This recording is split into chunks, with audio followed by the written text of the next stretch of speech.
East Ayrshire Child Protection Committee, 100 Stories, Child Sexual Exploitation. That. But they were the wrong kind of people, giving me the wrong attention.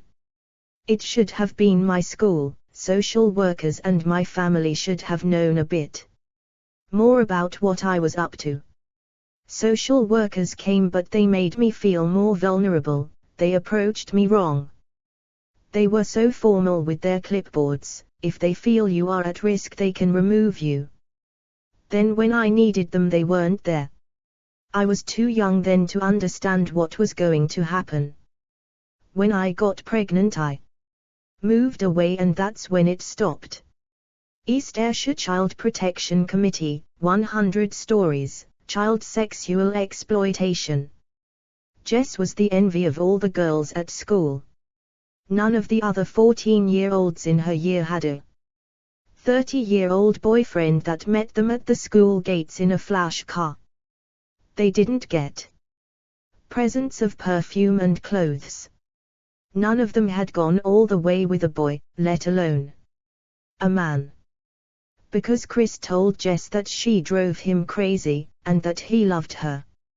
And if she loved him too, she'd sleep with him. Soon he was picking her up from home and taking her back to his flat, where they'd listen to music, smoke and have sex. Unlike her parents and teachers, he treated Jess like an adult. She felt special. But Jess wasn't an adult.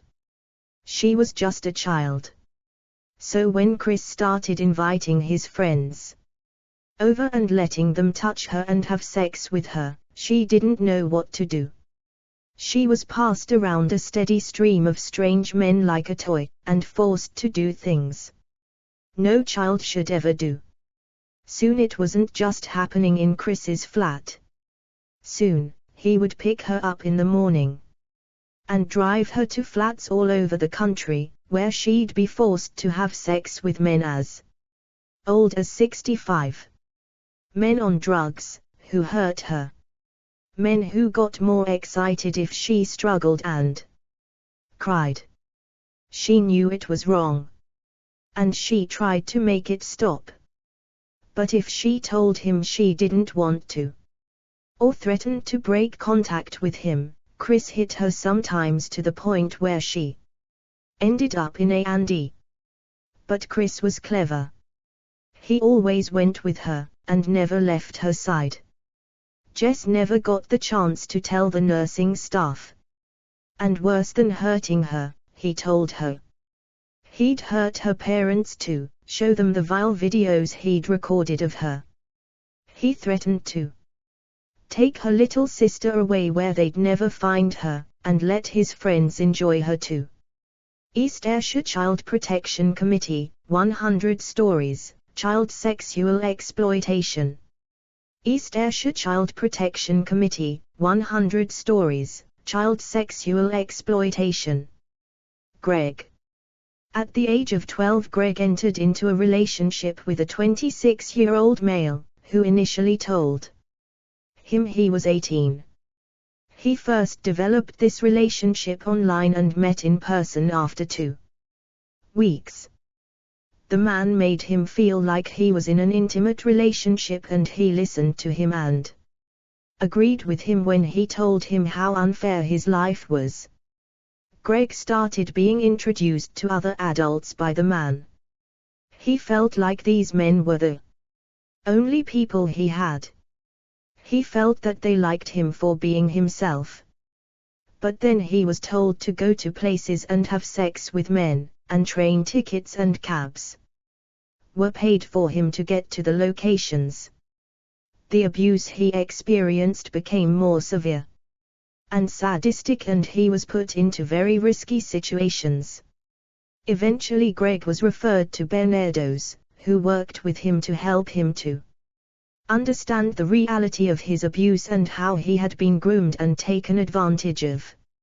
East Ayrshire Child Protection Committee, 100 Stories, Child Sexual Exploitation. East Ayrshire Child Protection Committee, 100 Stories, child sexual exploitation. I don't remember a time when I wasn't being abused. My dad used to take my sister and me to different houses where there were men who took it in turns to sexually abuse us. My dad got money for this, and when we arrived, he was welcomed by the men like a hero.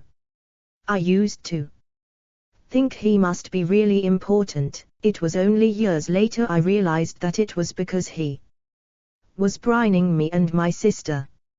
I was very angry all the time, but my sister was very quiet and withdrawn. She clung to me all the time. We didn't go to school when we lived with my dad. Maybe somebody would have noticed us if we had. My mom cooked for us, and I remember she used to wash us carefully and lovingly in the bath and then hold us closely when we were wrapped up in the towel. Afterwards, my dad hit my mom a lot, so we didn't get a chance to have a lot of nice time with her. One day when I was about 10 and my sister was about 8, my dad forgot to lock the car door, so I dragged my sister out of the car and we ran down the street. A lady stopped us and asked us if we were okay. She took us to the police station. I remember we got hot chocolate and Kit Kats by a lady police officer. Me and my sister were sent to a big children's house and went to school for the first time. We were in different classes but met up at break times. We were different to the other children and didn't know how to read or write, so it was a hard time. One day after school, my dad was waiting for us at the school gate. He grabbed us and put us in the car. He was really angry, talking about all the money we had cost him, and he had been looking everywhere for us. Dad drove us for a long time in the car to a horrible flat in a big building. We were put in a room and the door was locked. Later that night the men came again and we were back to normal. We were then taken to a lot of different places where there were men that paid money to Dad for us. My sister got very ill and Dad got more angry with her. One day he took her away and I didn't see her again. I think he took her to a hospital. My dad started to give me drink and that helped me a lot when the men came if I was drunk. When I was about 14, my dad threw me out because he said that I was too drunk and angry. And the men were complaining about me. I lived on the street for a few days before a man picked me up and took me to his house. He bought me clothes and really looked after me. He said that I could still do the work with the men, but this time I would be looked after and kept safe. I lived with him for a few years while he brought men to the house, but he was kind and I wasn't a prisoner. He also gave me money and bought me clothes. It was a good time. East Ayrshire Child Protection Committee, 100 stories, child sexual exploitation. I really wanted to find my sister, so one day I went into the Salvation Army as I had heard they could help. I spoke to a lovely lady called Anne and told her my whole story. Anne met me every week for a while and was so kind and not judgmental with me. Anne helped me get out of that way of living and helped me get to a house where other women lived who had been through similar stuff to me. I found it really hard to settle and kept wanting to go back. It sounds mad, but it was what I knew, and I felt so guilty about my sister and my mom and that I wasn't working. It took a long time to feel safe, and know what safe actually was. East Ayrshire Child Protection Committee, 100 stories, child sexual exploitation. One 40-year-old woman with a 6th grade education explained that her mother was a prostituted woman who physically and sexually assaulted her and put her out in prostitution at age 12. My mother was my first pimp. She used to sell me to the landlord and other men who wanted a young girl. She was a junkie. After she ran away, she was picked up by a pimp and held against her will, and later was held captive by another. I thought that was normal. She ended up in a massage parlor and eventually the manager asked her to watch the desk a couple of times, and the rest was history. He told me if I could recruit girls I could run the spot myself as long as I covered each shift with at least 3 to 4 girls. I have been pimped all my life, used by my family, and sold to any Johnny-come-lately. I was tired of selling my own body. It wasn't my idea at first, but I knew all the ropes and the girls trusted me. When asked what her attitude was toward pimping, she explained, I wanted to run every day, but what would I do with a 6th grade education and make the money I was making? And who is to say they would let me walk like that? She was, however, fired from her job because she had gotten into a fight and her face was cut pretty badly. She was told she couldn't work because of the scar. Today, she takes 2 different drugs for depression and has been diagnosed as bipolar. I just hope what I'm telling you can help someone not end up feeling and looking like me. East Ayrshire Child Protection Committee, 100 Stories, Child Sexual Exploitation. East Ayrshire Child Protection Committee, 100 Stories, Child Sexual Exploitation. In 2013, a series of high-profile court cases sent shockwaves through the West Midlands town of Telford. 7 men, all from the town's Pakistani heritage community, were jailed for selling vulnerable young girls for sex. The convictions made national news, but for one girl the chilling headlines were all too real. Holly Archer was just 14 when her life changed forever after becoming embroiled in a frightening web of exploitation and abuse. Enduring countless violent rapes and death threats, she was forced to sleep with several men a night. As her abuser's grip tightened, she fell into despair, twice becoming pregnant. Hours after her last GCSE exam, Holly took an overdose in a desperate attempt to end the nightmare that had become her life. Her escape eventually came when, old enough to leave home, she fled to Birmingham.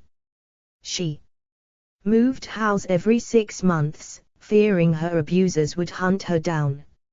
She eventually found the strength to return to Telford shortly after giving birth to a daughter. Around the same time the police launched an investigation into the exploitation of young girls in the town. She underwent hours of rigorous police interviews but in the end decided she could not face her abusers in court. Nonetheless, 7 men were convicted of sex offenses and jailed as a result of the investigation. Holly slowly began to pick up the pieces of her life and was given a job with a rape prevention charity. East Ayrshire Child Protection Committee, 100 Stories, Child Sexual Exploitation. East Ayrshire Child Protection Committee, 100 Stories, Child Sexual Exploitation. Rotherham. Childer, 2000, was 12 when the risk of sexual exploitation became known. She was associating with a group of older Asian men and possibly taking drugs. She disclosed having had intercourse with 5 adults. 2 of the adults received police cautions after admitting to the police that they had intercourse with Childer. Childer continued to go missing and was at high risk of sexual exploitation. A child protection case conference was held. It was agreed by all at the conference that Childer should be registered.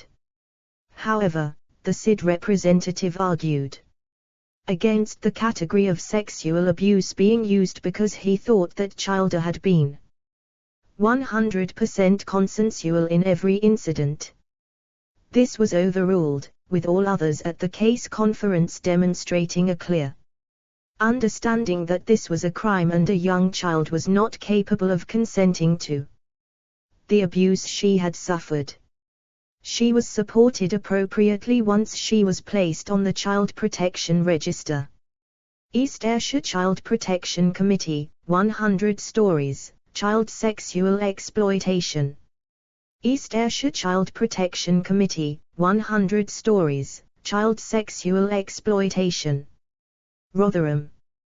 Child B, 2001, was referred to risky business by her school when she was 15 years old.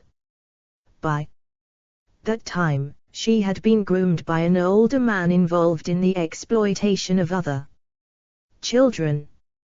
Child B loved this man and believed he loved her.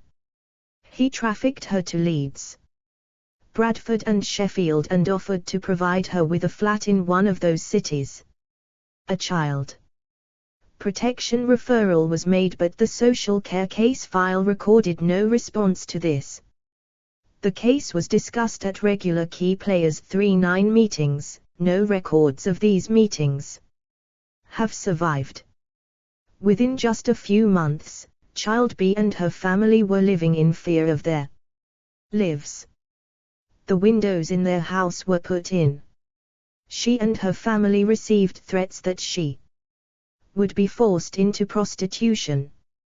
Child B was assaulted by other victims at the instigation of the perpetrator. An attack on her older sibling by associates of the perpetrator resulted in him being hospitalized with serious injuries. Child B also required hospital treatment for injuries she sustained. A younger child in the family was threatened and had to go into hiding so that the perpetrators could not carry out threats against her. Child B and her mother refused to have anything more to do with the police, because they believed the police could do nothing to protect them. Child B had been stalked and had petrol poured over her and was threatened with being set alight. She took overdoses. She and her family were too terrified to make statements to the police. By the time Child B was 18, her family situation had broken down and she was homeless. She referred herself to children's social care, and was given advice about benefits. No further action was taken. This child and her family were completely failed by all services with the exception of risky business. East Ayrshire Child Protection Committee, 100 Stories, Child Sexual Exploitation. East Ayrshire Child Protection Committee, 100 Stories, Child Sexual Exploitation. Rotherham. Child C, 2002, was 14 when sexual exploitation was identified. She was referred several times to children's social care between 2002 and 2004 because of family breakdown.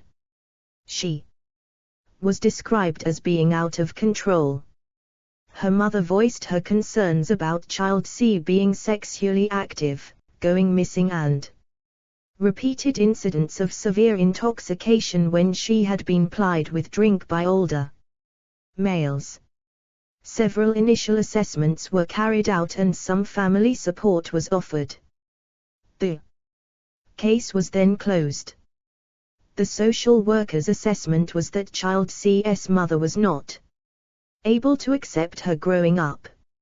In fact, she was displaying what are now known to be classic indicators of child sexual exploitation from the age of 11. By the age of 13, she was at risk from violent perpetrators, associating with other victims of sexual exploitation, misusing drugs, and at high risk. She was referred to risky business whose staff identified these risk factors and addressed them through a planned program of preventive work. East Ayrshire Child Protection Committee, 100 Stories, Child Sexual Exploitation. East Ayrshire Child Protection Committee, 100 Stories, Child Sexual Exploitation. Rotherham. Child D, 2003, was 13 when she was groomed by a violent sexual predator who raped and trafficked her. Her parents, Risky Business and Child D herself all understood the seriousness of the abuse, violence and intimidation she suffered. Police and children's social care were ineffective and seemed to blame the child. A core assessment was done but could not be traced on the file. An initial assessment accurately described the risks to Child D but appeared to blame her for placing herself at risk of sexual exploitation and danger. Other than Risky Business, agencies showed no comprehension that she had been groomed at 13, that she was terrified of the perpetrators, and that her attempts to placate them were themselves a symptom of the serious emotional harm that CSE had caused her. Risky Business worked very hard with Child D and her parents. None of the other agencies intervened effectively to protect her, and she and her parents understandably had no confidence in them. East Ayrshire Child Protection Committee, 100 Stories, Child Sexual Exploitation. East Ayrshire Child Protection Committee, 100 Stories, Child Sexual Exploitation. Rotherham. Child D, 2004, became a looked-after child when she was aged 12. She had an abusive family background and her parents had mental health problems. She became a victim of child sexual exploitation while she was looked after in a local children's unit. Her looked after file could not be traced, although minutes from looked after reviews were accessed on the Risky Business file. Child D was described as very naive and desperate for affection. She was very vulnerable to coercion and was sexually exploited when a looked-after child by adult males she thought were her boyfriends. Notes from the children's unit files at the time suggest there was a level of chaos surrounding the care of Child D and other children in the unit, with staff powerless as older children in the residential units introduced younger and more vulnerable children like Child D to predatory adult males who were targeting children's homes. Whilst looked after, she was prematurely moved into semi-independent accommodation, where she became even more at risk of harm. She was then admitted to a residential adolescent mental health unit after she suffered a psychotic episode. There is evidence on the file that at that point every effort was made by social care staff to support her and find a suitable care placement. She was found a specialist foster placement at the age of 16, and benefited from a supportive and caring environment. Whilst there was some evidence of positive outcomes when she was 16, the longer-term outcomes for this child are not known. East Ayrshire Child Protection Committee, 100 Stories, Child Sexual Exploitation. East Ayrshire Child Protection Committee, 100 Stories, Child Sexual Exploitation. Rotherham. Child F, 2006, was a victim of serious sexual abuse when she was a young child. She was groomed for sexual exploitation by a 27-year-old male when she was 13. She was subjected to repeated rapes and sexual assaults by different perpetrators, none of whom were brought to justice. She repeatedly threatened to kill herself and numerous instances of serious self-harm were recorded in the case file, including serious overdoses and trying to throw herself in front of cars. Social workers worked to protect child F after she was referred by the police. There was good cooperation between children's social care services, the police, risky business and acute hospital services, where doctors were seriously concerned about her because of the number and seriousness of hospital admissions over such a short time, many associated with serious drug misuse and self-harm. There was evidence in the file of social workers, frontline managers and risky business workers doing everything possible to help child F. She was eventually placed in secure care, where she stayed for several months. During this time she was kept safe and a process of therapeutic intervention began. Child F was supported to return home, but because her family moved out of the area. East Ayrshire Child Protection Committee, 100 Stories, Child Sexual Exploitation. East Ayrshire Child Protection Committee, 100 Stories, Child Sexual Exploitation. Rotherham. Child H, 2008, was 11 years old when she came to the attention of the police. She disclosed that she and another child had been sexually assaulted by adult males. When she was 12, she was found drunk in the back of a car with a suspected CSE perpetrator, who had indecent photos of her on his phone. Risky business became involved and the locality team did an initial assessment and closed the case. Her father provided risky business with all the information he had been able to obtain about the details of how and where his daughter had been exploited and abused, and who the perpetrators were. This information was passed on to the authorities. Around this time, there were further concerns about her being a victim of sexual exploitation. She was identified as one of a group of 9 children associating with a suspected CSE perpetrator. Her case had not been allocated by Children's Social Care. The chair of the strategy meeting expressed concern about her and considered she needed a child protection case conference. This does not appear to have been held. 3 months later, the social care manager recorded on the file that child H had been assessed as at no risk of sexual exploitation, and the case was closed. Less than a month later, she was found in a derelict house with another child, and a number of adult males. She was arrested for being drunk and disorderly. Her conviction was later set aside, and none of the males were arrested. Child H was at this point identified as being at high risk of CSE. Risky business, social care workers and the police worked to support Child H and her father, and she was looked after for a period. She suffered a miscarriage while with foster carers. Her family moved out of the area and Child H returned home. Some of the perpetrators were subsequently convicted. East Ayrshire Child Protection Committee, 100 Stories, Child Sexual Exploitation.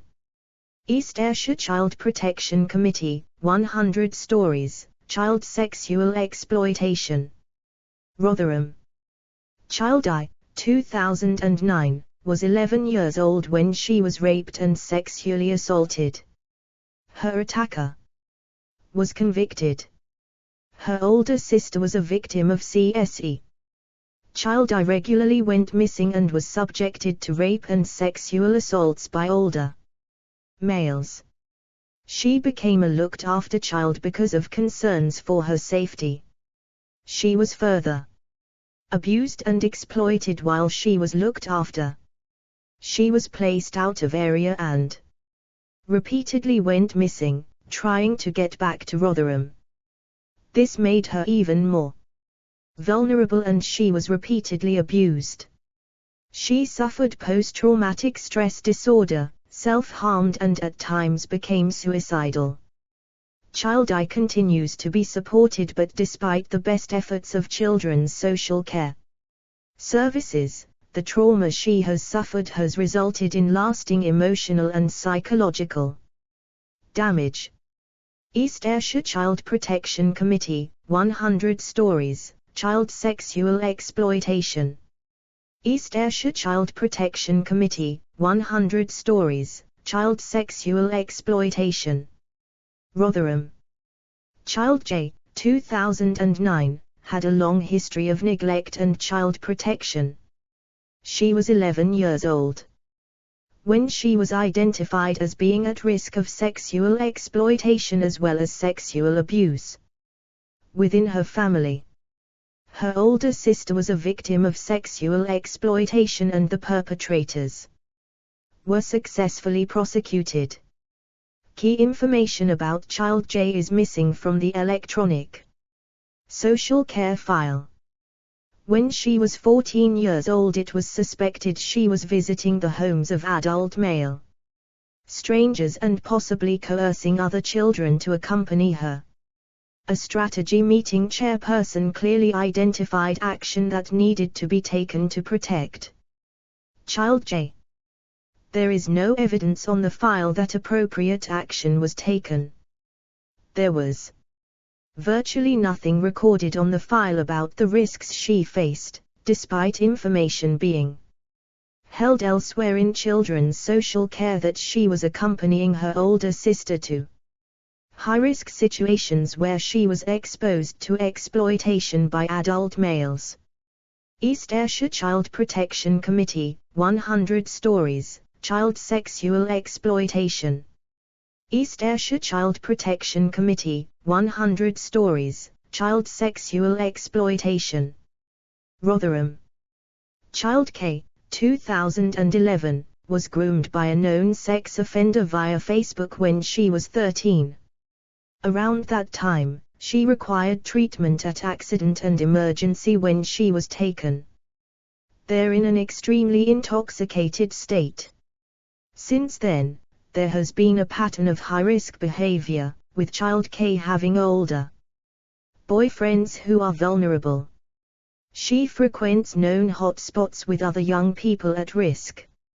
She has been missing with other children, although her parents do not report this and do not know where she is. Child K is very resistant to accepting help from the CSE team, who tried hard to engage with her and her family and to offer support to prevent further sexual exploitation. East Ayrshire Child Protection Committee, 100 Stories, Child Sexual Exploitation. East Ayrshire Child Protection Committee, 100 Stories, Child Sexual Exploitation. Rotherham. Children L and M, 2012, were two young people from a minority ethnic community. They were part of a group of children who were at risk of sexual exploitation, investigated by the police as part of Operation Carrington. A number of children at the same school were reported to be getting into cars with strangers, and getting paid in return for performing sex acts. Child L and Child M had frequent missing episodes and their families struggled to report them missing. This was partly because of language difficulties, but also because of cultural factors. The two children were at high risk of exploitation.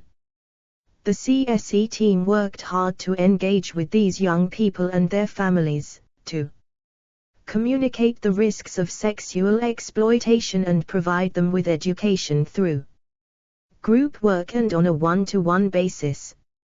These two cases highlight the extreme difficulty of supporting children and their families when there are major language and cultural barriers, as a result of which neither the child nor parent is willing to disclose what is happening. The police and social care workers in the CSE team were acutely aware of these difficulties and worked hard to overcome them. East Ayrshire Child Protection Committee, 100 Stories, Child Sexual Exploitation. East Ayrshire Child Protection Committee, 100 Stories, Child Sexual Exploitation. Rotherham. Child N, 2013, was 12 when extremely indecent images of her were discovered on the phones of fellow students. There were suspicions that older men and one woman had groomed her via Facebook. Her family were very shocked by photos and video images that had been taken of her, and have cooperated fully with the police and the support offered by the CSE team. Child N was very angry at the agencies trying to help her.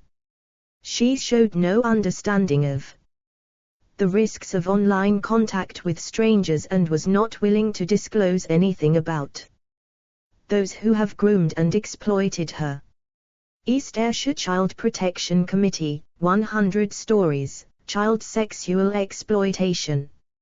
East Ayrshire Child Protection Committee, 100 Stories, Child Sexual Exploitation. Rotherham. Child O, 2013, was 13 when concerns about sexual exploitation emerged. She was wandering around Rotherham late at night, often in the company of an older girl who was a known victim of sexual exploitation. She was found in Sheffield on one occasion. She was often angry and violent towards family members, and they did not seem able to protect her. She was very active on social media sites and had acquired many adult associates whom she perceived to be her friends. She posted information online about a video she had seen of another child being sexually assaulted. The suspected perpetrator made contact with her and threatened if she said anything she would be the next victim. She was beaten up, but neither she nor her parents were willing to disclose this to the police. The risks to Child O were understood and documented by the CSE team, and a program of preventive work was put in place. Nevertheless, Child O remained secretive about where she was when missing and whom she associated with. She continued to be at risk of exploitation. East Ayrshire Child Protection Committee, 100 Stories, Child Sexual Exploitation. East Ayrshire Child Protection Committee, 100 Stories, Child Sexual Exploitation. Shauna. I didn't know that sending him pictures would cause this much trouble. We were seeing each other, Ross and I. He's the same age as me, but he acts much older and hangs around with older people. That's the trouble. He's really popular and there's always a load of girls around him. So, when he said that I was square and that he'd stop being with me and giving me money, I felt forced into sending him pictures of me undressing. It felt a bit weird to start with, but he says he loves me and then I didn't care and sent him loads. I never thought that he'd put private pictures of me online. He did it because I wouldn't sleep with his older mates. Now the pictures are everywhere, and he's got more that he's threatening to put up there as well. Worse ones. I don't think I've got a choice. East Ayrshire Child Protection Committee, 100 Stories, Child Sexual Exploitation. East Ayrshire Child Protection Committee, 100 Stories, Child Sexual Exploitation. Chrissy. It was going great with Brad. We were getting on really well and he bought me things to show me how much he cared. It was really lovely and flattering. He was really caring and definitely gave me loads of attention. I live with my parents, but they don't understand me and they don't care. So it was nice to be wanted. But I'm angry now. I liked the booze he bought me, but it stopped me from saying no. We were at a party with his friends, They are all much older than me, but that made me feel special.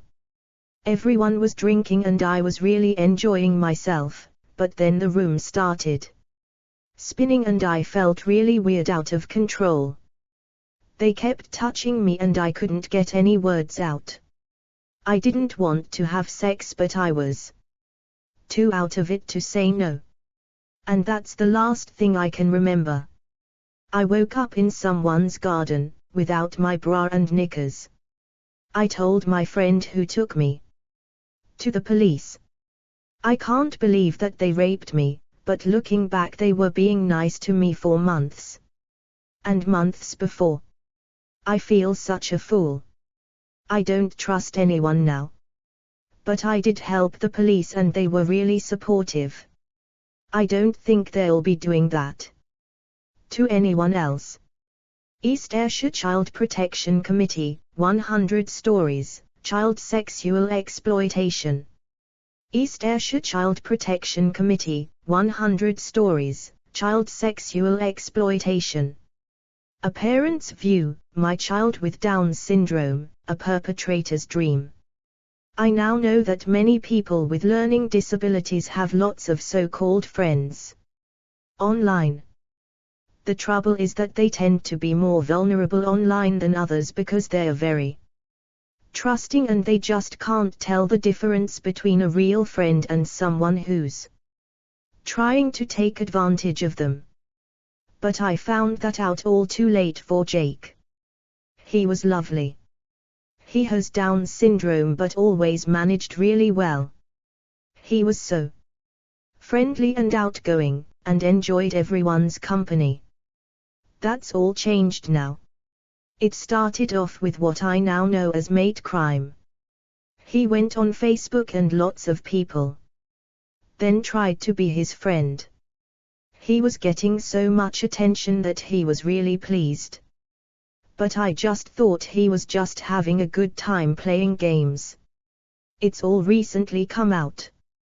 His friends starting asking him for money and guilting him into doing it. Jake says that they were really nice about it, saying things like the money will be used for other people with learning disabilities that aren't so lucky.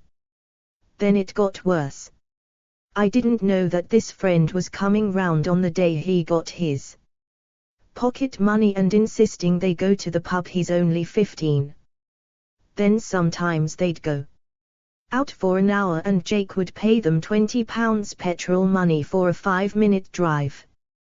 He then said that he'd gone to a party and that he'd had sex with someone because he didn't have enough petrol money.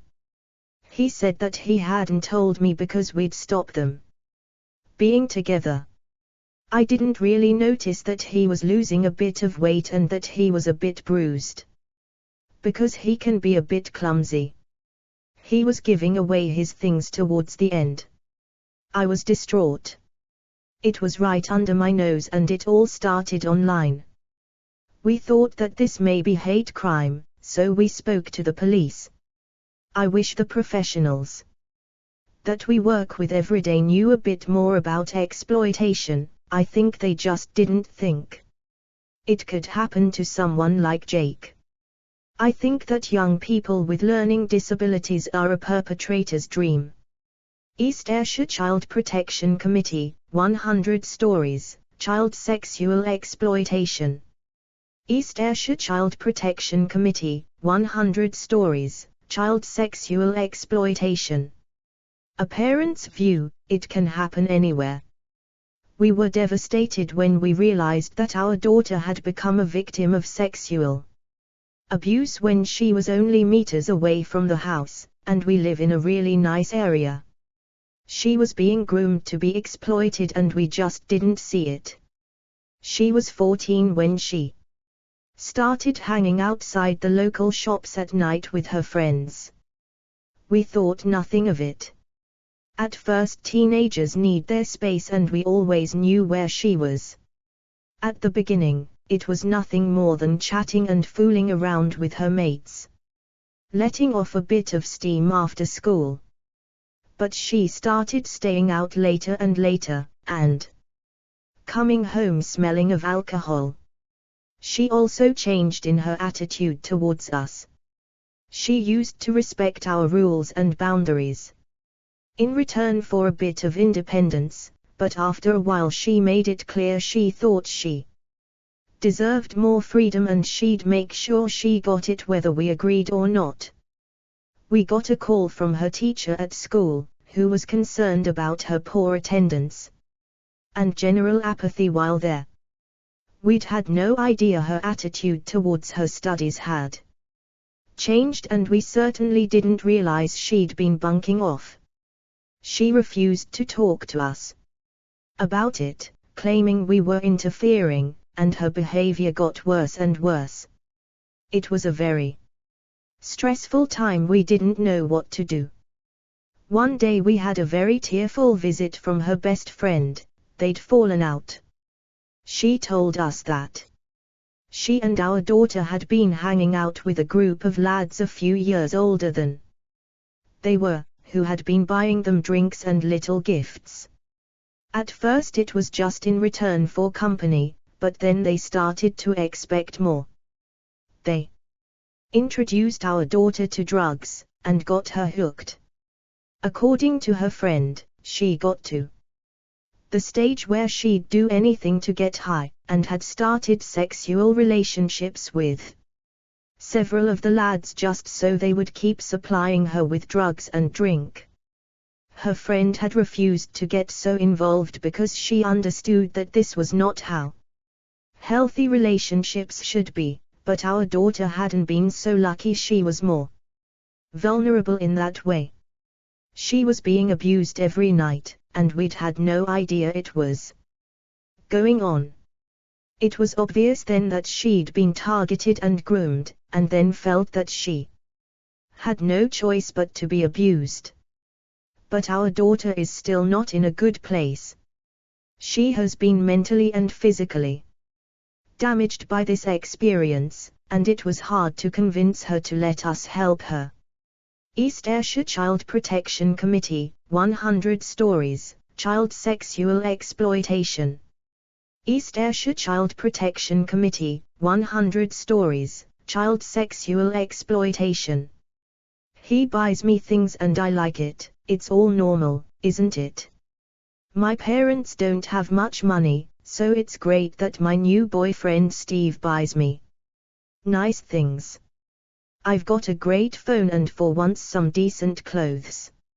I feel like I've got what everyone else has got, finally, better, even. He takes me to nightclubs, even though I'm not legal, and buys me a few drinks. Well, quite a lot actually. He says he loves me and wants to be with me forever. My parents and old friends don't understand me anymore. He's right about that, so I don't see them much. I've moved out and living with Steve. We have sex and that's okay, I guess. He says that I owe him that much. That's normal, right? He gets me everything I need, but I can't be bothered to go to school much. I fall asleep a lot when I'm there anyway. I don't care. He's asked me to have sex with his friends too. I don't really know how to say no, and he's getting angry. He's changing, he's not looking after me as much. It makes me feel like I'm a nuisance. I think I'd better be nice to his friends. I don't think I've got any choice. East Ayrshire Child Protection Committee, 100 Stories, Child Sexual Exploitation. East Ayrshire Child Protection Committee, 100 Stories, Child Sexual Exploitation. Kirk came to us when he was 6. He was a very angry and upset wee boy. He didn't communicate with other children, just pushed them out of the way and grabbed what he wanted. He regarded adults with suspicion and swore constantly at them. Kirk had been found when his mum was in a shop and behaving very strangely and erratically. She was sectioned and Kirk came to live with us at the residential center. Kirk's mum was technically his sister, although she had given birth to him and another child. Kirk's father had 2 children to his eldest daughter and was sexually abusing his other one. Kirk's father had for many years been filming all the children, including the wee ones, and was making pornographic films which he was selling. All the children had been part of the filming and had taken part. Kirk's sister told the authorities that she was too scared to not do it and that their dad made them do it to get food. East Ayrshire Child Protection Committee, 100 Stories, Child Sexual Exploitation. East Ayrshire Child Protection Committee, 100 Stories, Child Sexual Exploitation. Tim was 14 when he was groomed by one man, but it wasn't long before he was expected to have sex with many more. They'd give us fags, alcohol, he said. After a while there would be 3 or 4 guys all at once. It was horrible and very scary. Before long Tim was being taken to different houses, in different areas. He doesn't know how many men he was forced to have sex with. East Ayrshire Child Protection Committee, 100 Stories, Child Sexual Exploitation. East Ayrshire Child Protection Committee, 100 Stories, Child Sexual Exploitation. Lexi started going missing when she was about 13 years old. The police would pick her up and return her home. Her parents got fed up with her and put her into care. By this time, Lexi had missed a lot of school, but no one at school asked her what was happening. When she was in care, she would walk out with friends and see the guys. The guys, who were all Asian, were older. She started smoking, using drugs and drinking. She would run away to another town to see her friends. Her social worker never asked her about it. Nor did her GP ask any questions when she went on the pill at the age of 14. Lexi never told an adult what was happening to her, mainly because she thought she was in control and doing what she wanted to do. She described herself as bored and lonely. She wanted to appear big and grown up. She was expelled from school but ended up at another one. She passed her GCSEs and went on to college. Lexi is now married and has a family of her own. She's on good terms with her parents and has a busy and challenging job. Some 20 years later, the police came to ask her about her experience. She declined to make a statement, as she did not want to be looking over her shoulder for every minute of the day. Until then, it had never occurred to her that she had been sexually exploited. She knew they weren't nice people and what they were turning her into was not good, but only when the officers explained that it had happened to other young girls did she realize that she too had been exploited. East Ayrshire Child Protection Committee, 100 Stories, Child Sexual Exploitation. East Ayrshire Child Protection Committee, 100 Stories, Child Sexual Exploitation. When Connor was about 13 years old, he started exploring his sexuality. He was contacted by a man online. He thought he was a similar age, but he turned out to be in his 30s. His mother discovered and told the police. After this, his relationship with his mother deteriorated and Connor went to live with relatives. Again, a similar thing happened. He was contacted by someone online and arranged to meet him in a public place. This time Connor was detained on suspicion of indecency. He had a social worker who was good and listened to him. His GP was supportive and offered him cognitive behavior therapy. Most of his teachers were supportive. Only one seemed to change when they found out what had happened. Are You Safe was good and supportive. They taught him about grooming, exploitation, risk and about understanding his sexuality. The police made him feel judged. He felt they blamed him and it was somehow his fault. In fact, Connor himself still thought that it was all his fault. Connor was bullied at school. He ceased to be able to go out with his friends.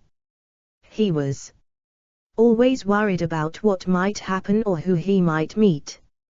In the end, he moved far away. He has a job and a new life, but little contact with his old friends or family. He feels lonely and lost. He wants young people to understand more about grooming and sexual exploitation because of the enormity of what happened to him. East Ayrshire Child Protection Committee, 100 Stories, Child Sexual Exploitation. East Ayrshire Child Protection Committee, 100 Stories, Child Sexual Exploitation. Ashley started drinking when she was 12 years old. The Asian boys at school gave her money in exchange for sexual favors. It wasn't long before she was introduced to their older brothers. Ashley was addicted to alcohol and needed them to supply it.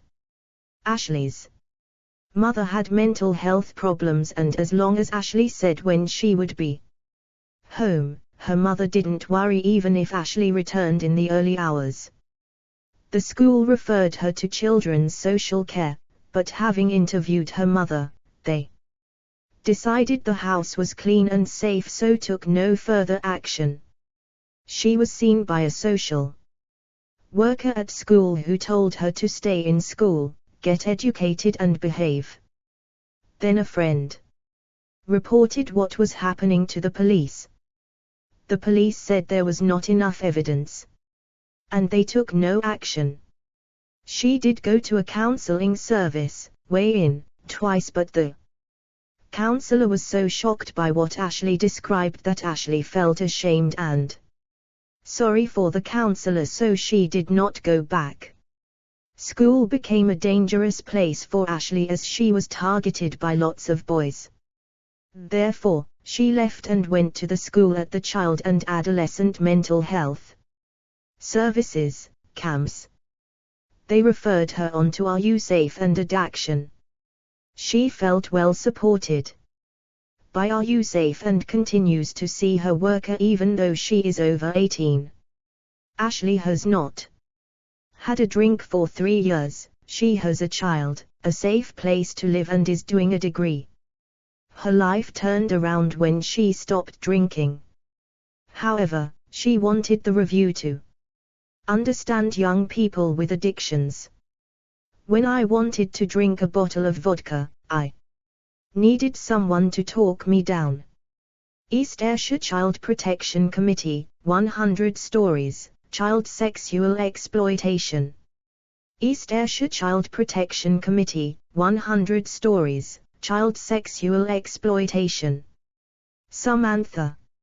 Samantha's involvement with children's social care prior to 2014 was limited to the provision of equipment and signposting to other services. It is well documented that Samantha's mother found her behavior to be challenging and difficult to manage. In March and June 2014 there were missing from home, MFH, episodes and concerns reported by Samantha's mother, that Samantha was in a sexual relationship with a 26-year-old man and that Samantha was at the address of the alleged perpetrator. In June 2014, on the date of the second MFH episode, it was indicated that Samantha had been assaulted by her grandmother and again later the same evening by a member of the public. On this occasion Samantha was reported as heavily intoxicated and in the presence of a 26-year-old male, about whom there were significant safeguarding concerns. Whilst the first missing incident was not shared by the police, later in June the police did make a referral to Children's Social Care which stated that Samantha had been in a sexual relationship with an older male and was associating with the alleged perpetrator. The police made a further referral to Children's Social Care in April 2015. The police had also provided additional information that multiple males had been contacting Samantha via Facebook, in relation to sex and drug use. Information was also conveyed by Samantha's mother to police officers at the time regarding her daughter's complex needs, developmental functioning and her vulnerability to sexual exploitation. East Ayrshire Child Protection Committee, 100 Stories, Child Sexual Exploitation. East Ayrshire Child Protection Committee, 100 Stories, Child Sexual Exploitation. Lauren had been living with her grandparents since 2011 and they were struggling to manage her behaviors. Grandmother was concerned that Lauren had been missing on at least one occasion and that she had been uploading photographs of herself kissing boys on social media sites. In February 2013, police were called to the grandparents' home, as it had been reported that Lauren had been refusing to comply with boundaries and was being restrained on the floor. Lauren disclosed that her grandfather had head-butted her and Lauren was accommodated, but returned to her grandparents' home after 11 days in foster care, at which time the police investigation was incomplete and her grandfather had not been spoken to regarding the incident. Within a short space of time, the situation deteriorated to the point that a tent had been erected in the garden for Lauren to sleep in. This resulted in Lauren being accommodated in July 2013 for a second time and she returned back to her grandparents' care in November 2013, at grandmother's request and following Lauren's wishes.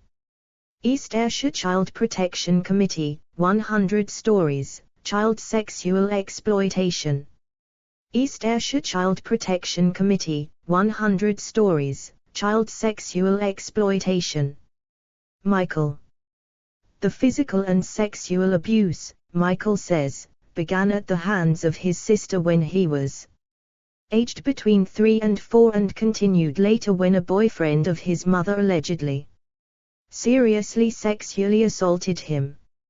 He was taken into local authority care aged 13 to be housed at a now closed adolescent unit in Suffolk where, after refusing to perform a sex act on a visitor, he was locked in a cupboard for 32 hours.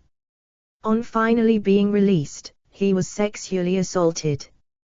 He was then moved to a children's home, again, now closed, where, he says, a number of adults, including uniformed police officers, abused children. It wasn't quite a paedophile ring, says Michael. More an affiliation of abusers who all knew each other. He told of one man who gave sweets or cigarettes to children who masturbated him. Young people were taken from both the unit and children's home to North London to perform oral sex and were anally raped by men. Children who refused, he says, were beaten. In 1992 he was moved to the Stowmarket home of a single male foster carer where he was to remain for about 6 months. The abuse started on the 4th night and escalated, says Michael, from being asked to perform sex acts, to then being told he was dirty and threatened about reporting the abuse to rape. It did not end there. Michael was taken on trips away to Plymouth, Portsmouth, Wrexham, Cornwall and Islington, where he would be expected to perform sex acts for other abusers. Occasionally, the children were given a little money, usually a £10 note. You'd find yourself thinking, at least I got a tenner for it, says Michael. East Ayrshire Child Protection Committee, 100 stories, child sexual exploitation. East Ayrshire Child Protection Committee, 100 stories, child sexual exploitation. Jess. Jess was the envy of all her friends at school. None of them had an older boyfriend to buy them presents and pick them up from school. Chris told Jess that he loved her, and if she loved him too, she'd sleep with him. They spent a lot of time in his flat, where they'd listen to music, smoke and have sex. Jess was besotted. Unlike her parents and teachers, he treated her like an adult and she wanted to feel mature. But she wasn't an adult, she was 14, and Chris was 30. When Chris started inviting his friends over and letting them touch her and have sex with her, she didn't know what to do. Soon, he was picking her up in the morning and driving her to flats all over the country, where she'd be forced to have sex with men as old as 65. She tried to make it stop, but if she protested, Chris would beat her. Once he hurt her badly enough that she had to go to A&E, but Chris went with her so she couldn't tell them what really happened. He also told her that he would hurt her parents and little sister if she told anyone, and so the abuse continued for 4 long years. On her 18th birthday she ran away to London and ended up sleeping on the streets, where she was picked up by a homeless charity. Only then was she able to tell her story. Jess is still too scared to return home. East Ayrshire Child Protection Committee, 100 stories, child sexual exploitation. East Ayrshire Child Protection Committee, 100 stories, child sexual exploitation. Adina Mukakalisa was originally from Rwanda, but moved to Uganda when she was very young. When she was a teenager, her parents both died, and she found work helping on a market stall in Kampala.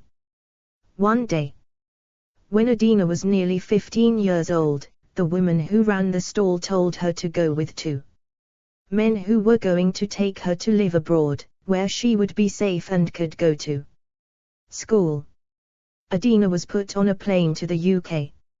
A man collected her at the airport and took her to a house where another man was living. For the next 2 years, Adina was forced to live in the locked kitchen.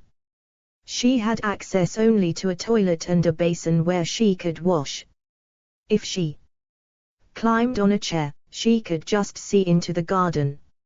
She didn't know where she was. Adina's job was to clean and cook for the man who, after some time, was joined by a second. After a couple of months, her job took on a new element. She was taken upstairs and raped. This went on for a long time. After around 2 years, exact timings are difficult in such circumstances. One of the men, drunk, failed to lock the kitchen door. As he slept, Adina found the keys to the front door. But as she shut the door behind her, he woke up and ran after her. She had to hide in a ditch, and, when he had gone, she managed to flag down a passing car. The driver dropped her at Marylebone Police Station in London, and they called social services, who got her the help and support she needed. Adina was then just 17 years old.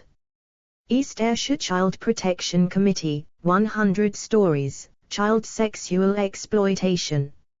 East Ayrshire Child Protection Committee, 100 stories, child sexual exploitation. We live in a small, rural town. It's quiet and nothing much happens. I thought it was a safe place to raise my little girl. Looking back, I was extremely naive, which is why I'm doing this. I wish I had been aware of the scale, method and ferocity of online grooming. Even before Lucy left the local primary school, most of her friends had iPhones and iPads, Facebook and Snapchat. So, for her 10th birthday, I bought her a second-hand iPhone. She loved it, and it was great for me to be able to contact her, no matter where she was. I thought it was a good move, safety-wise. I think we talked a little bit about online safety. But I know she had covered it as part of her lessons at school. She seemed aware of it. I thought it was too early to have a conversation about porn or any of that stuff, because Lucy was only 11 and hadn't started puberty to any great degree. I felt she was still too young. Lucy had a close circle of friends and she'd have sleepovers, go on shopping trips or to the local parks. She was a normal kid. In such a small town, everyone looks out for each other. I always knew where she was and who she was with. For me, everything changed on Saturday the 10th of September, 2016. Lucy was having a sleepover at a friend's house, which was in the same town, less than 2 miles away. She had been there many times, and the parents are good people. I had no concerns at all. Making dinner, I was hit by a sudden impulse to ring Lucy and see how she was doing. She's a real daddy's girl and we send lots of messages. It was a powerful, instinctive urge, which was unsettling. Her phone went straight to answer phone, which wasn't anything unusual. Signal can be patchy in rural areas. I sent a message asking if she was having fun, with kisses and hearts, and asked her to send me a message when she could. By 9, I was getting worried. It was unusual that Lucy hadn't sent me a message. I told myself they'd gone out for a meal or to the pictures or something normal. I was being irrational. The phone rang at 10:32 p.m. It was the police. They had found Lucy. She was okay but very upset. They were going to bring her home but needed to talk to me. What did they mean, found her? The doorbell rang and Lucy rushed in. She looked terrified and threw herself onto me, sobbing and shaking. I folded my arms around her and noticed the female police officer's sad smile. After Lucy had calmed down, she went upstairs and crashed. She fell fast asleep.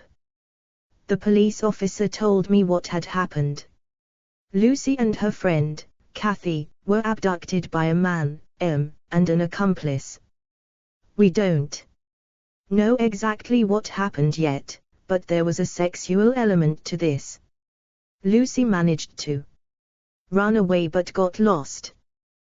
The sexual contact seems to have been minimal. With Lucy, at least. I didn't say a word, I just stared. Kathy was 12 and Lucy's BFF.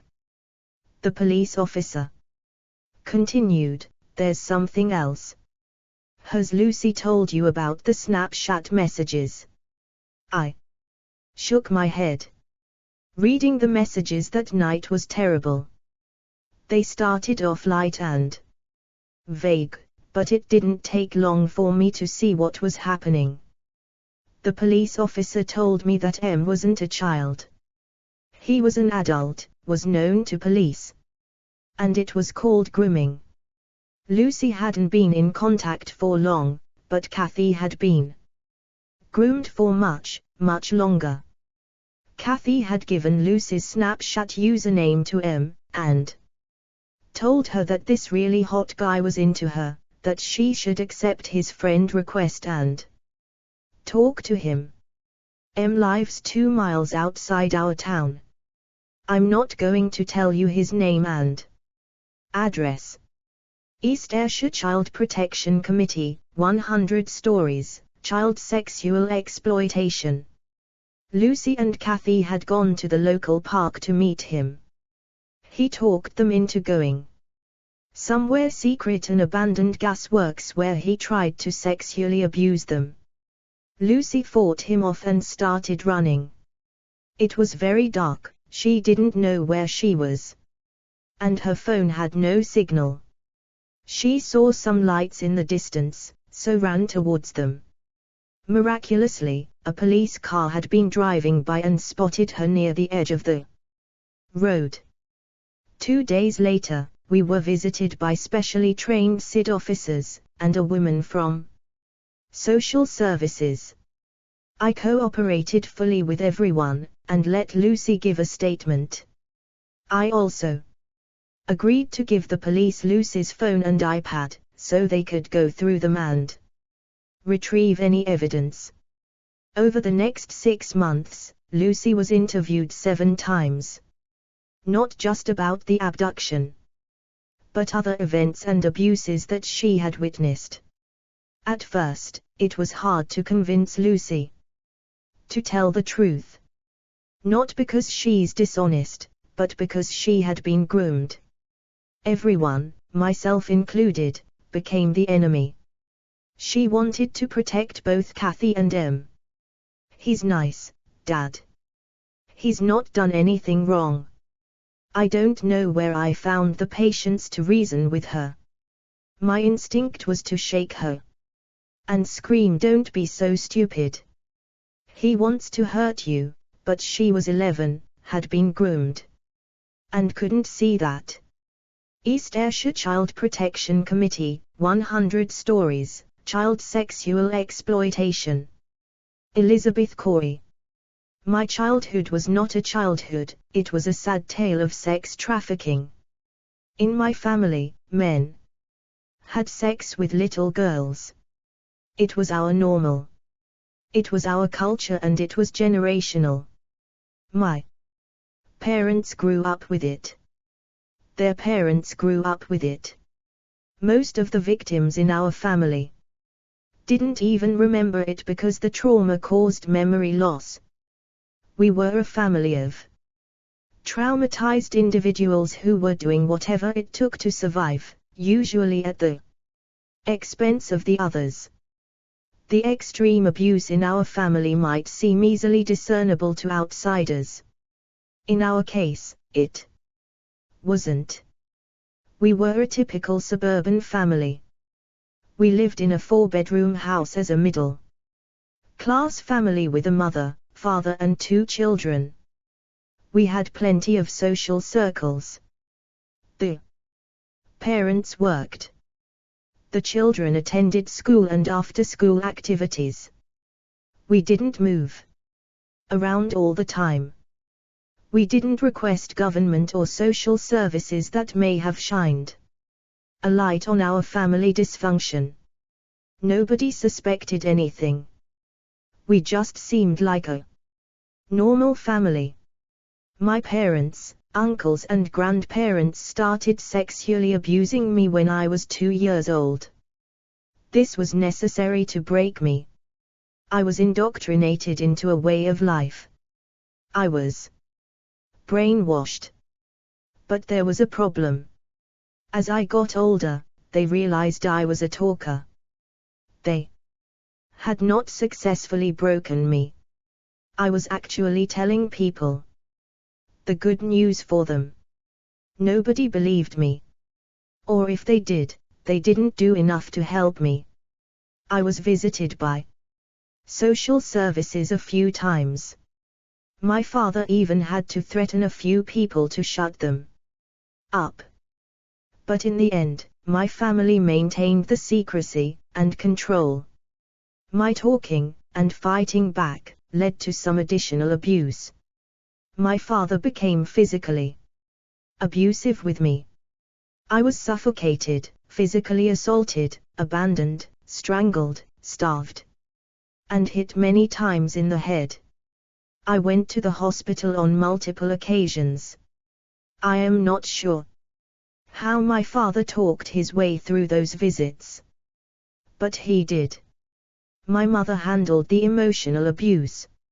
She could manipulate a child better than anyone. Actually, she could manipulate anyone. She could get me to trust her just long enough to tell her what she wanted to know.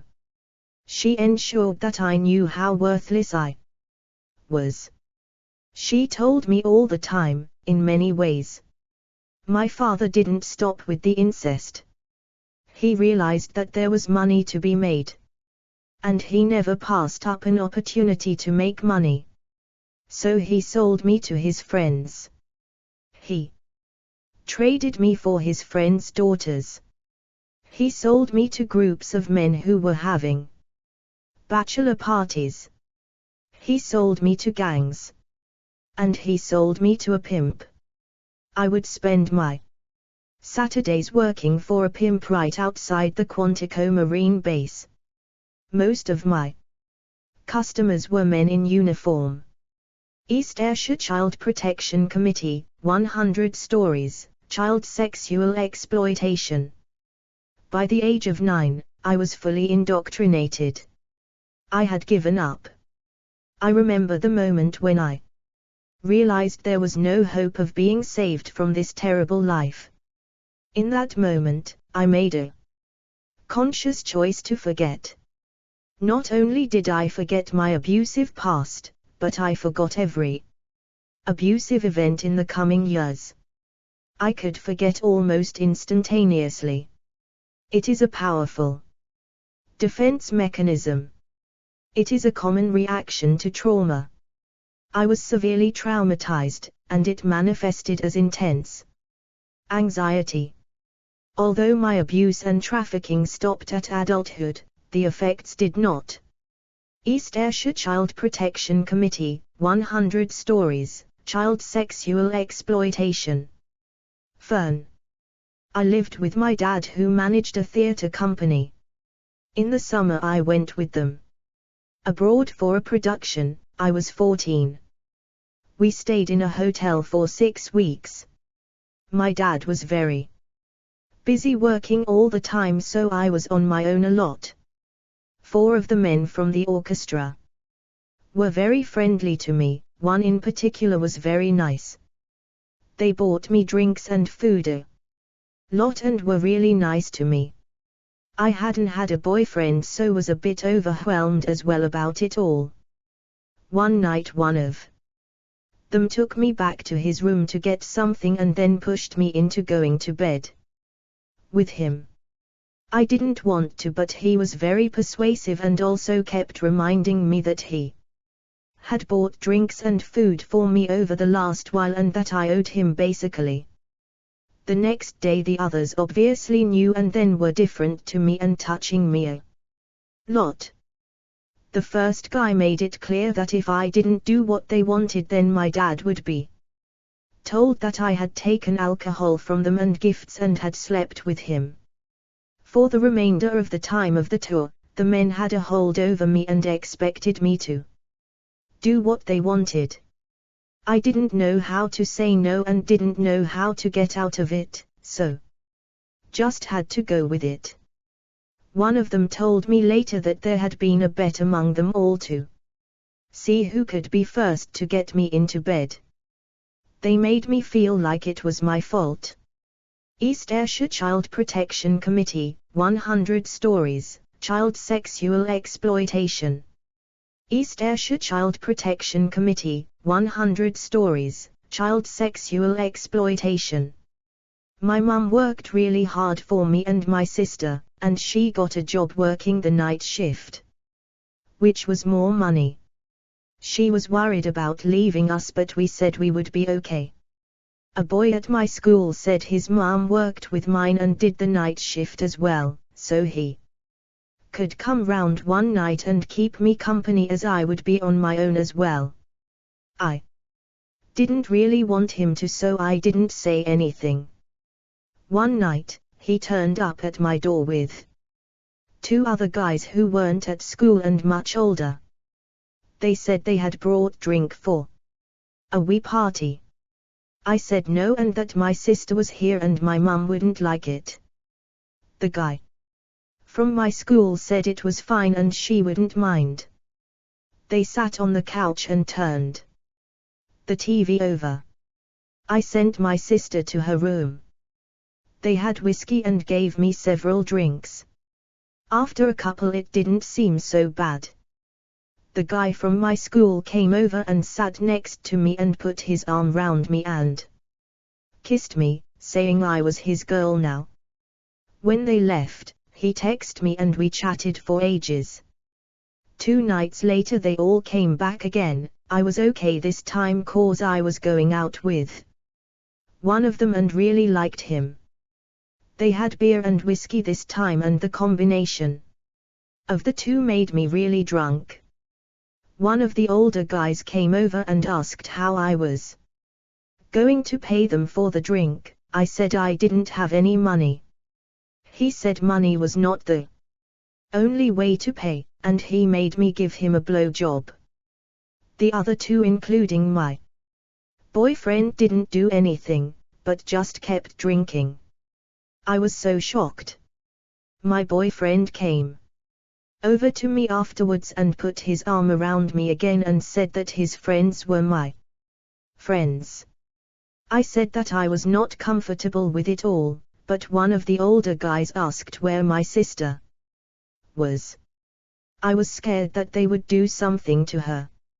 My boyfriend also said that his mum was asking where he was when she was at work, so he could tell her and she would tell her mum. I was scared of getting into trouble with my mum as well. My boyfriend was then so lovely again, saying that he cared about me and didn't want me to get into trouble. So let them do what they wanted and he would protect me. They came twice a week when my mum was working and also brought sweets for my wee sister to keep her quiet. They said that because I invited them into my house and was drinking with them, then it was as much my fault as anybody's. I had a few days off school, as sometimes I didn't feel well after the drink. My mum was worried about me but I didn't know what to say. One day my sister and my mum were out and they saw the 2 older guys. My sister told my mum that they were the guys who came to the house at night and drank beer. My mum went mad and when I came home she was so angry. I ended up telling her everything and then she was so upset and blaming herself. She called the school and the police. There was a terrible time then of police interviews, people at school wondering what was going on, the boys' friends shouting at me in school and calling me a slag. Mum changed her job so that she was home every night, which was much better. It wasn't her fault, and she helped me to see that it wasn't mine either. East Ayrshire Child Protection Committee, 100 stories, child sexual exploitation. East Ayrshire Child Protection Committee, 100 stories, child sexual exploitation. Like many 14-year-old girls, my daughter struggled to find confidence. She had been badly bullied at school and felt isolated from her peers. So she was pleased and flattered when she was befriended by a woman in her early 20s. This new friend took my daughter shopping and introduced to a young man, also in his 20s, who became her boyfriend. They showered her with gifts: new mobile phones, clothes, hair extensions and fake tans. Having struggled to form friendships, it was reassuring to see her finally going to parties and having an active social life. But yet something was wrong. She was insistent on leaving the house at odd hours, especially once she was supposedly in bed. I would hear the front door close quietly at 3 a.m. Mysterious cars would park outside our house and drop her off after school. She also stopped eating and sleeping. It seemed odd that she was so attentive to her new friends, and yet so unhappy. So we did what many other parents would have done. We encouraged her to invite her friends into our home so we could get to know them.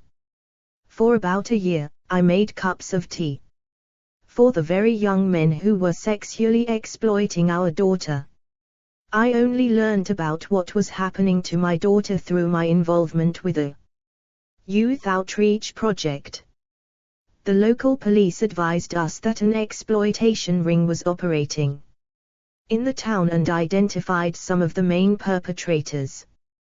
To my horror, I realized that some of them had been sat in my own kitchen just the day before. My husband and I have an extremely close relationship with our daughter. When we tried to comfort her and reassure her she herself had done nothing wrong, she broke down and told us she had contemplated to taking her own life. But she was unable to tell us the full extent of the abuse she suffered and was only able to talk about what happened to other girls and what she witnessed. Now that we knew, our daughter made her own decision to withdraw from the gang, which led to several other girls disclosing the abuse. So my husband and I provided the safe place for them to talk to each other. We just sat and listened. They had to make their own choice to leave the gang, otherwise the perpetrator's grip was too strong. Of course, we spoke to the police, handing them vital evidence such as photos posted on Facebook, addresses of where the so-called parties were held. We logged car registration numbers and the times of their arrivals and departures.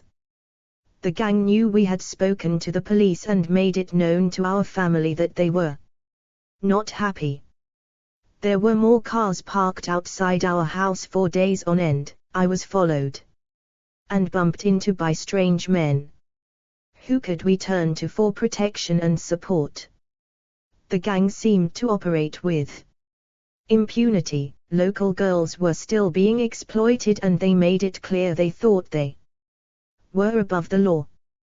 But to our frustration, we were left to our own devices.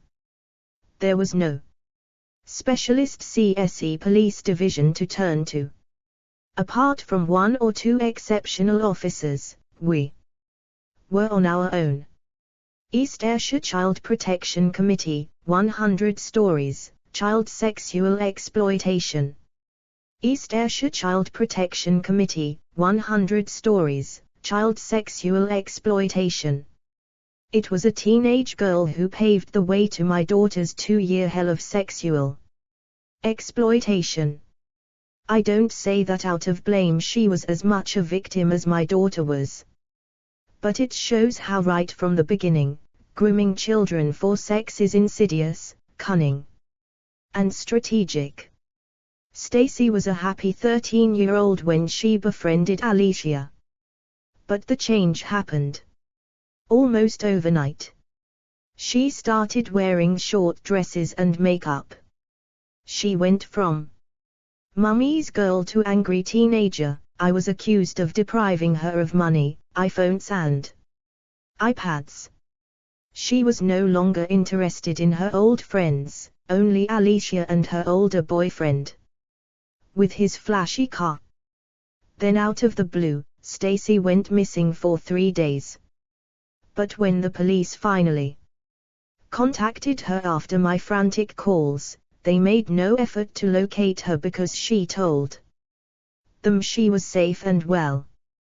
They accepted that she was being looked after by a friend's boyfriend and would return home once she'd made up with me. When she eventually came back, it was clear that she had started a relationship with one of Alicia's boyfriend's friends. Desperate to find out more, I logged into her Facebook account and checked her text messages. I was shocked to find out that Stacy and Alicia's boyfriends belonged to a gang of men in their 20s. They were all good-looking men who obviously took care of themselves. I was mystified as to why they were interested in 13-year-old schoolgirls. When I messaged Stacy's boyfriend to remind him my daughter was underage and that his interest in her was inappropriate, Stacy flew into a rage and accused me of trying to destroy their lives. She continued to go missing for days on end. Every night she failed to come home. I reported her missing to the police. Stacy was increasingly coming home drunk and disorientated. Remarkably, she even admitted to me that the men had given her drugs. MCAT here, a gram of coke there. She was horrifyingly nonchalant about it. Then came the worst revelation of all, that Alicia had performed oral sex on her boyfriend in front of Stacy and that her new friends were being offered money to pose naked for photographs, or to enact girl-on-girl sex in front of men. Of course I fed all this information back to the police. I even supplied them with the names and addresses I had found on Stacy's Facebook and phone. But groomers are clever. They know that once they have ensnared the girls, they would never make a statement to the police. Many parents reading this will be asking why I didn't simply lock up my daughter and ground her at this point. But it's far more complicated than that. The groomers had deliberately driven a wedge between us. Breaking the parental bond is a crucial part of their strategy.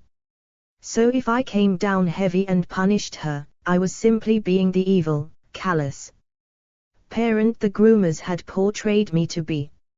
Meanwhile her boyfriend plied her with gifts and told her they could run away together as soon as she turned 16. All I could do was to hammer home the health risks of drugs and show her I loved her. I would wait up all night for her, but resisted the temptation to be angry. I had to show her that her home was a refuge. If I didn't, she would simply run back to them. East Ayrshire Child Protection Committee, 100 Stories, Child Sexual Exploitation.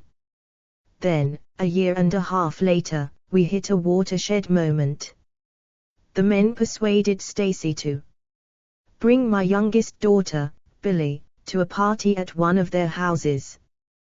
Billy was only 12. She had never even met Stacy's boyfriend. Nothing could have prepared her for what she witnessed there. Girls as young as 14 were walking round semi-naked. Billy witnessed several sexual acts between men and underage girls. Many of the girls were so intoxicated on drugs, they didn't know where they were or what they were doing. 2 minors later came forward and said they had been gang raped at the party. The police and social services took immediate action. They interviewed Stacy and Billy, but, as I repeatedly pointed out, Stacy was so brainwashed, she would not testify that she had witnessed a rape. As far as she was concerned, the victim had made up the allegations out of spite. East Ayrshire Child Protection Committee, 100 Stories, Child Sexual Exploitation. Our daughter changed forever when she was just 13. She had always been a rather quiet child, and we were very family-orientated. We worked hard to cultivate family values and taught our children to respect them. But one day we received a call from her school. They were concerned because Kitty had started hanging around with a certain group of girls. We were advised that these girls could be a bad influence. We spoke to our daughter, but because she did not form friendships easily and was naturally shy, she was not dissuaded from parting with her new gang of friends. When we invited these girls round for tea, she told us that she had to go to their houses, as their mothers worked in the evenings and they had younger siblings. As she turned 14, Kitty started to go to the cinema or on shopping trips at the weekend, all normal teenage activities. When the school told us she had been missing the odd lesson, she swore to us she only ever missed pay. But the alarm bells kept ringing. When she gradually changed her appearance, suddenly she was wearing tracksuits and expensive trainers, scrunching her hair up tightly and wearing large earrings. Her taste in music changed from boy bands to bassline. Then one night, the police turned up at midnight, asking to speak to Kitty. One of her friends had been reported missing, shortly after Kitty had been seen with her. As she rubbed her eyes in her pink pajamas and fluffy dressing gown, the police fired questions at her. Where had she been that evening? To our astonishment, Kitty told them that she had been picked up with 2 other girls by 2 men and driven round in their blue Audi. We gasped as she told them that the men had given her vodka and cigarettes, then dropped her back home at her normal curfew of 8:30, and driven off again. The police then told us that the men were known groomers. Neither my husband nor I knew what this meant, but a cold chill gripped my heart as the officer explained how young girls were being befriended, then sexually exploited by groups of men. It was just the start of the heartache and torment. We watched helplessly as things spiraled out of control. Kitty started going missing for hours on end. If we tried to ground her in the house, she would scream the children's act at us. The groomers had done a good job of creating a rift between us and our precious child. If we quizzed her on her whereabouts or activities, she would clamp up or even accuse us of racism. Eventually we got in touch with the parents of one of her girlfriends. They passed on details for the missing persons coordinator and a number for PACE.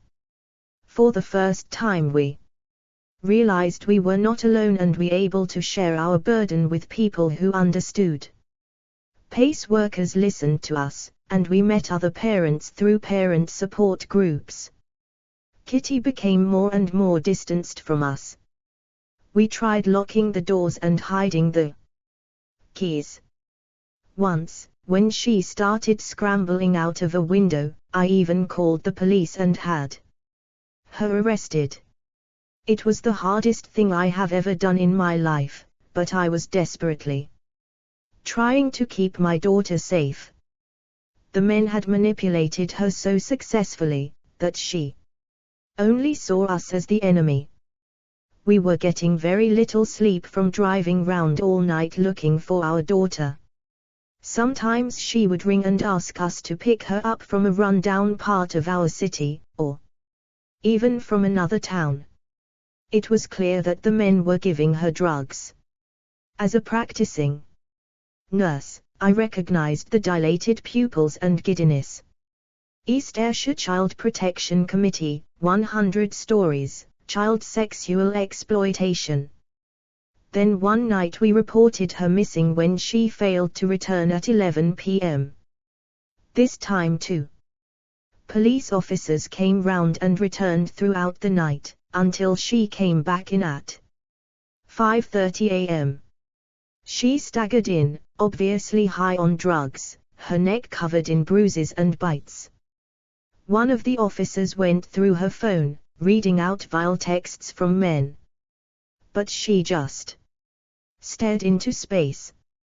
The next day she told us she needed to get away. She has never told us the full extent of harm she suffered from these men, but we were so determined to set her free from her evil spell that my husband took leave and took her to Spain for a few months. It seemed to work for a while, but to our horror, she gradually fell back in with the old crowd. Then, at 17 years old, she became pregnant. Only when she was punched in the stomach by one of her abusers did she finally walk away. 2 years later, she is caring for her beautiful son with us in our home. Our grandson is delightful and we can't imagine life without him. But what these men did to our daughter nearly destroyed our lives, including those of our other 2 children. Kitty still feels she is unable to live alone, but we hope the day will come when she can experience some independence and take up her education again. East Ayrshire Child Protection Committee, 100 Stories, Child Sexual Exploitation. Charlie was only 13 when she met a guy who groomed her online, and she very quickly became emotionally dependent on him. He bought her expensive gifts and she believed him be her boyfriend, and when they met she had sex with him. She at the time didn't see it as rape. From the age of 14, Charlie was taken by him to a variety of parties across England that she reports were in nice houses and in some cases described as mansions. In these houses, Charlie would be raped by several men, from a range of ethnicities, who were paying to use her. Charlie described a book being available with photographs and ages of all of the girls being sexually exploited by this particular group. Men could choose which girls they wanted. Charlie reported men paying those who were exploiting her up to £500 for an hour with her. Groups of men could also request one girl to share between them over a night, where the rape of the girl would be filmed. The operation involved men working the streets to pick up vulnerable girls, forming relationships with them by grooming them and then passing them on to the men who controlled the business. If Charlie ever refused to comply, she would be beaten and her family threatened. Following the abuse, Charlie took several overdoses, was placed in secure accommodation, and self-harmed by cutting and ligaturing sometimes on a daily basis. East Ayrshire Child Protection Committee, 100 Stories, Child Sexual Exploitation.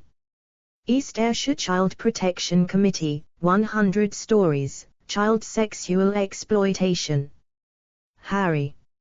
My mum and dad ran a bed and breakfast in the town. We had lots of guys who stayed for a long time while they were working, and they went home to their families at the weekend. One of the men was David. He was really nice to me and said he missed his kids. I was 12 when he first came to live with us. He got friendly and then he gave me his sound telly as he said he was getting a new one. I was really chuffed to have my own telly. He came into my room to help me set it up and hugged me and touched me afterwards. I thought I had imagined it. Then he began to wait for me to come in from school. He used to take me into his room to show me the latest CD, or he had sweets for me. Every time after he had given me the sweets or whatever, he said, "Are you not going to thank me then?" Then he touched me or got me to touch him, but it got worse as time went on. He gave me a new sound system, and although I was pleased, I was scared at what I would need to do to pay for it. I began to stay late from school and my mum started to get annoyed with me. I didn't want to go home. David said that if my mum found out what I had been doing, she would kill me. He said that I had started it all by wanting his telly.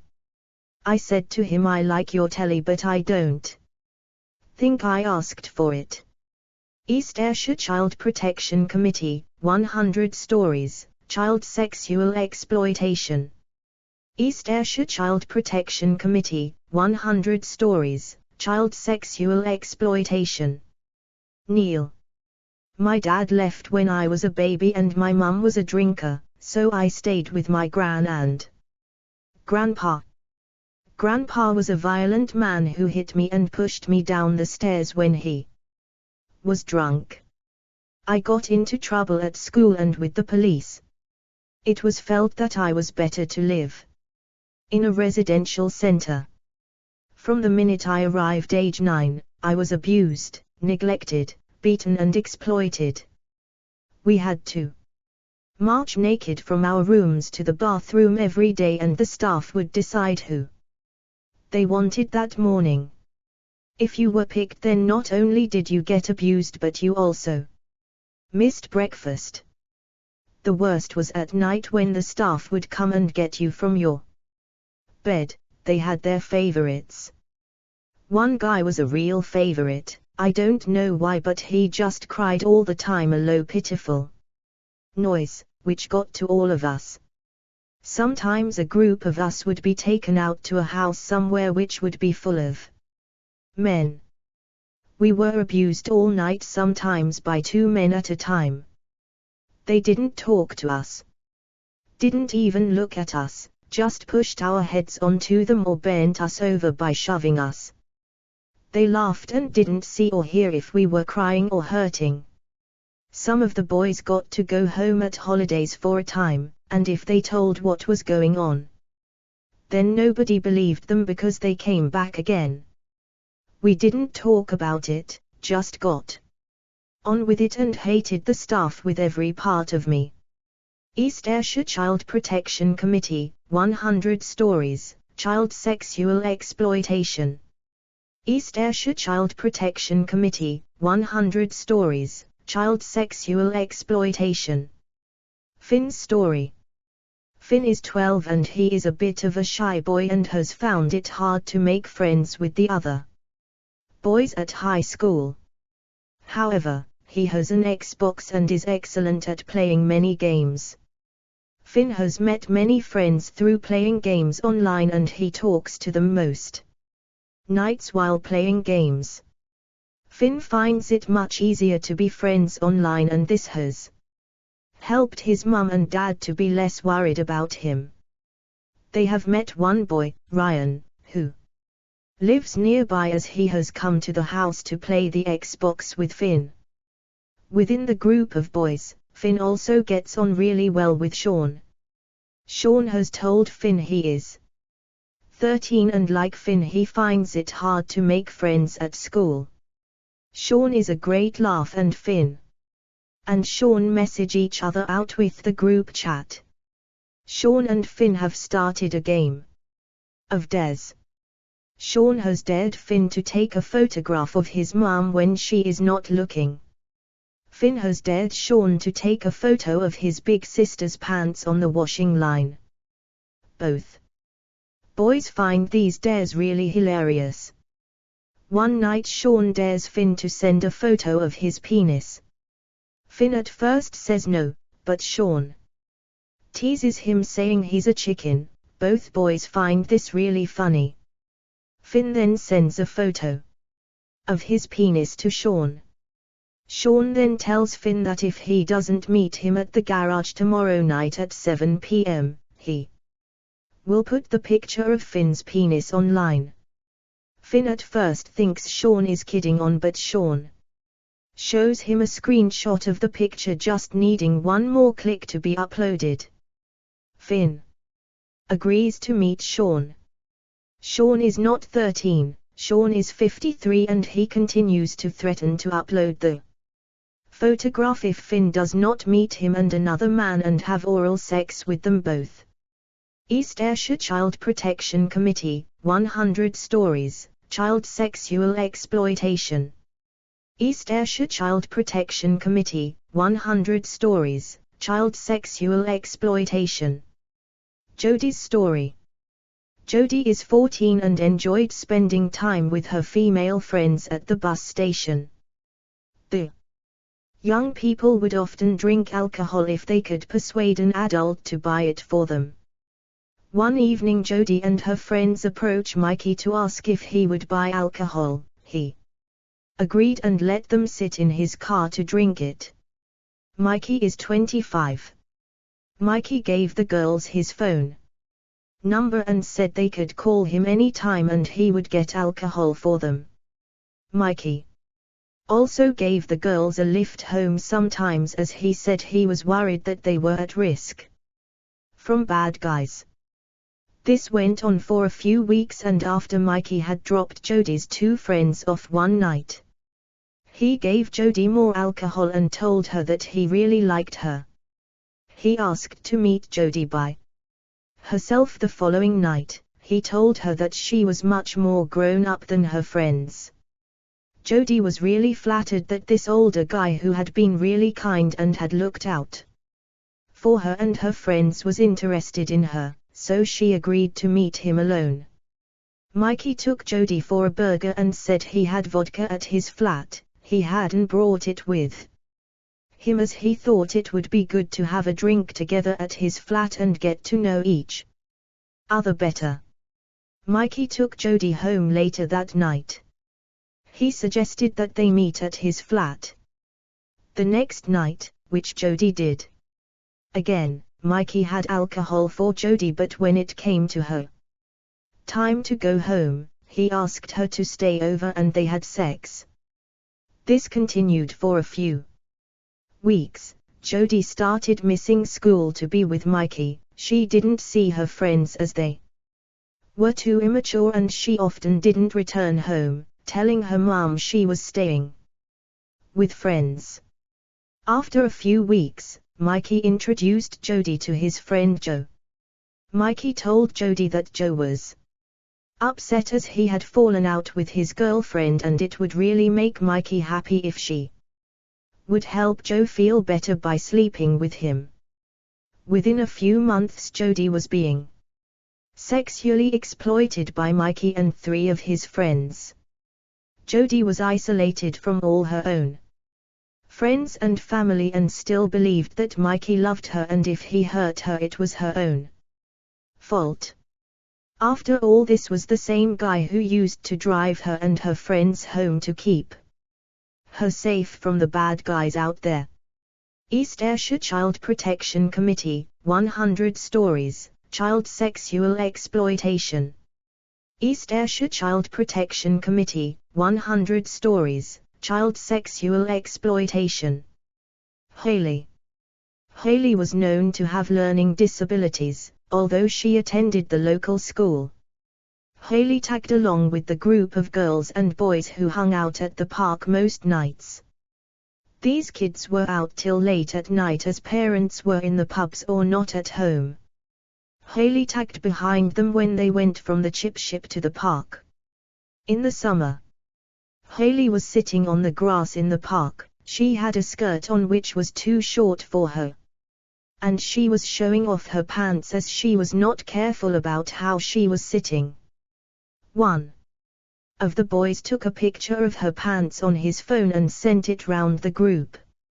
Everyone was laughing at Hayley, and so was she. There was a small group of the kids who then began to get other photos of Hayley to put out. The photos were becoming more explicit as the weeks went on. Hayley's mum found out and spoke to Hayley about it and the school. Hayley said that it was okay because the guys were her friends and she was popular because everyone wanted to take photos of her. The school got involved and the local youth outreach workers to explain to Hayley and the others about exploitation and the illegal distribution on indecent photos of a minor. The kids hadn't realized the legalities of the situation and hadn't thought they were exploiting Hayley. East Ayrshire Child Protection Committee, 100 Stories, Child Sexual Exploitation. East Ayrshire Child Protection Committee, 100 Stories, Child Sexual Exploitation. Joe. I met him online and we met up 2 weeks later. He said he was 18 and I was 12. I was struggling at home with my mum and stepfather, so he listened and understood it all. I found out later he was 26. I felt grown up being given drink and drugs. He told me if I had sex with his and other men he would give me money. For the next year I had sex with him and lots of other men. I was taken all over the country to places where men had sex with me. It got more violent and extreme. I finally ended up in a psychiatric hospital. They put me in touch with Barnados, who helped me to understand what had happened and how to get my life back.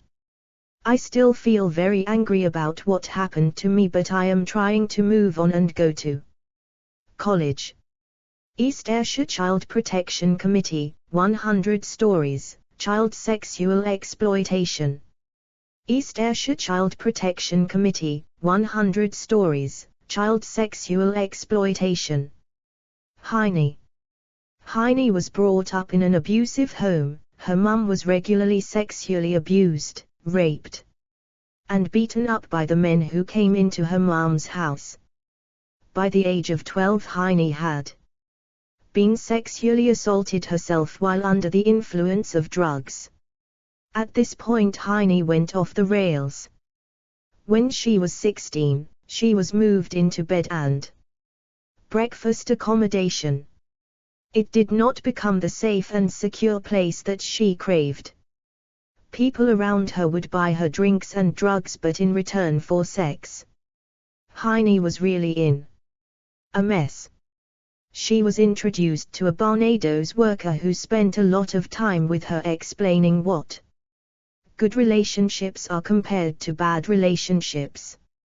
They worked on her self-esteem and what she wanted from her life. Heine says that her life has completely turned around now. East Ayrshire Child Protection Committee, 100 Stories, Child Sexual Exploitation. East Ayrshire Child Protection Committee, 100 Stories, Child Sexual Exploitation. Sally. Sally has Asperger's syndrome, which makes it difficult for her to form relationships. She was a lonely, withdrawn child and an easy target for bullies. It was while Sally was online that she was targeted by her abusers. They pretended to be interested in her problems, flattered her and eventually persuaded her to trust them. She was taken to parties where her boyfriend tried to cajole her into having sex with other men. Things quickly spiraled out of control. She was living in fear and couldn't see any way to escape the abuse. One of our senior practitioners from Barnados, Emma, met Sally. She began the long process of helping her to escape her abusers. Whenever Sally needed her, Emma was there. She spent many hours talking and listening to Sally, proving to her that here was an adult she could trust and rely on, discussing her fears, her hopes and helping build up her self-esteem. East Ayrshire Child Protection Committee, 100 Stories, Child Sexual Exploitation. East Ayrshire Child Protection Committee, 100 Stories, Child Sexual Exploitation. Farah's story. Farah witnessed a lot of violence in her family. Her father subjected her mother to violent beatings. Eventually her parents separated and she lived with her mother and other siblings. Farah started being bullied at the age of 12 when a couple of older boys pulled her trousers down and fondled her in school. Little action was taken against the boys. Other boys aged 15 started to show interest in her. She was offered free alcohol, cigarettes, and takeaways. She thought it was cool having older friends and felt special. Eventually, she started to meet them in a local park because she trusted them. On one occasion she was introduced to a man in his 20s, who drove a flashy car and who gave her presents. He became her friend and showered her with lots of attention and gifts. Farah started to believe this older man was her boyfriend because he made her feel special and accepted drugs and alcohol that he gave her. Farah soon became addicted to drugs and especially alcohol. It did not matter if she could not afford to buy them because her boyfriend would provide them free. One day he took her to his flat, made her dress in new clothes and boots that he had bought for her and then raped her. He took photographs of her and threatened to send them to her family unless she did as she was told. Farah became trapped and felt unable to ask for help. She was forced to give oral sex to young men. This then progressed to Farah being passed around to other much older men. She would be taken to various locations in the city such as flats, hotels and cars, and men would have sex with her. Each time it was common for her to have sex with several men. The men would watch each other have sex with her. She would be given lots of alcohol and also injected with drugs. On one occasion Farah remembers there being up to 15 men in the room. Farah witnessed men exchanging money for having sex with her. Farah was threatened and told that if she did not continue to turn up to have sex with men when she was required, then her family would be attacked. Farah also started to run away from home as the men wanted her for longer periods of time. This would result in her going missing for days. By the time she was 13, she had run away about 10 times. The men also encouraged Farah to bring her younger sister to them, and one day Farah even attempted to take her younger sister with her but was unsuccessful. Sometimes the men that were driving Farah to the various locations would stop the car and also rape her too. Farah was also beaten and burned with cigarettes and sometimes strapped down and her clothes ripped off. She was also forced to perform sexual acts on the men and do role play such as dancing for the men, including with another young Asian female. She also had to perform sex acts via a webcam for some clients. Farah was in such severe pain because of the brutal rapes that she also started to take painkillers every day. Farah was even passed around for sex during the month of Ramadan, considered a holy month by Muslims. Most of the men who abused Farah were of Pakistani background, and some were of other ethnic backgrounds, including Afghani and white. Many of the men were much older and in their 30s, 40s, 50s and 60s. Through hearing conversations over a period of time, she found out that many were married.